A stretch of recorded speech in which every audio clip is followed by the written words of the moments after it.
এখনো যে পরিস্থিতি আগের মতোই অবস্থা, আমি বলবো আইন শৃঙ্খলা পরিস্থিতি স্যাটিসফ্যাক্টরি, বাট এটা উন্নতি করার অবকাশ হয়ে গেছে। কিন্তু এখন হলো কি, যেমন আগে হতো কি, যেমন ধরেন গতকালকের যে কিসের ঘটনাটা, গণস্মৃতি, এটা হয়তো আমাকে জানতে 2 দিন সময় লেগে দিচ্ছে। কিন্তু এখন হলো কি, এটার সাথে সাথে ঘটনা জেনে যায়। এই জন্য আমরা ভাবতেছি যে বুঝি আইন শৃঙ্খলা পরিস্থিতি বুঝি একটা খুব বড় ধরনের কোনো রকম হয়ে গেছে।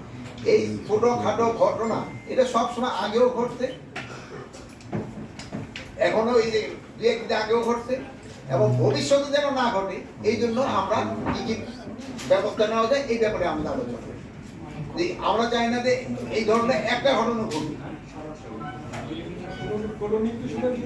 এখন তাদের নির্দেশনা দিয়েছি, আপনারা আজকে রাত যে দেখবেন যে তাদের অ্যাক্টিভিটি অনেক বেড়ে গেছে, আমাদের আইন শৃঙ্খলা বাহিনীর অ্যাক্টিভিটি। আপনি বলছেন স্যাটিসফ্যাক্টরি পরিস্থিতি এমন ভালো থাকতো, তাহলে কি আপনার পদত্যাগের দাবি করেছেন?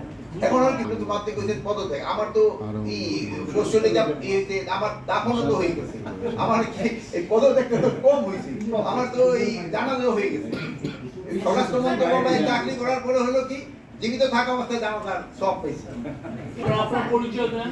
স্যার, আমার নাম মীরা বেগম করে কাজ করি। হ্যাঁ, স্যার, যদি পরিস্থিতি অন্তর্নিহিত হতো তাহলে রাত 2:30টা বা 3টায় স্বরাষ্ট্র উপদেষ্টা শোনা, এই জন্য বললাম যে আগের সিস্টেমে হলে রাত 2:30টায় আপনাও কিন্তু কাউকে খুঁজেও পেতাম না।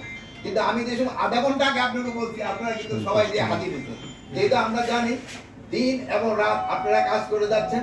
আর আমি এইটাও আপনাদের বোঝানোর জন্য যে আমরাও দিনে রাতে সবসময় কাজ করে যাচ্ছি, যে খালি এই স্বরাষ্ট্র উপদেষ্টা শুধু দিনে ব্রিফ করে না, দরকার হলে সে রাত্রেও ব্রিফ করে। যেমন আপনারা রাত্রে কাজ, আমি ওই অন্য সব ভাইকে ধন্যবাদ জানাই যারা রাত্রে আধা ঘন্টা সময়ের ভিতরে কিন্তু গিয়ে হাজির হয়েছে। এখন হলো পুলিশ, আমি যে অবস্থায় পেয়েছিলাম ওই অবস্থা থেকে কি আরো ভালো হয়েছে না? কিন্তু হ্যাঁ, তাদের আরো কর্ম আরো বাড়ানোর স্কোপ আছে, এবং এরা চেষ্টা করতেছে, এবং তাদের কমান্ডারও চেষ্টা করতেছে, এবং এটা আস্তে আস্তে আরো ভালোর দিকে যাবে। অপারেশন ডেভিল ডেভিল হান্ট অপারেশনটা করা হয়েছে তো এই ধরনের ঘটনা ঘটলে তাড়াতাড়ি অ্যাকশন নেওয়া যায়। এই জন্যই তো দেখান, ওই যে ইসের যে রাজশাহীতে এই ঘটনাটা ঘটছে, আপনি দেখুন সাথে সাথে কিন্তু 3 জনের অ্যারেস্ট করা হয়েছে, এবং যে ওসিরা মামলা নিতে বিলম্ব করছে তাদের কিন্তু আমরা আইনের আওতায় নিয়ে আসছি, তাদের আমরা সাসপেন্ড করে দিচ্ছি। অন্য সময় হলে কিন্তু এত তাড়াতাড়ি হতো না।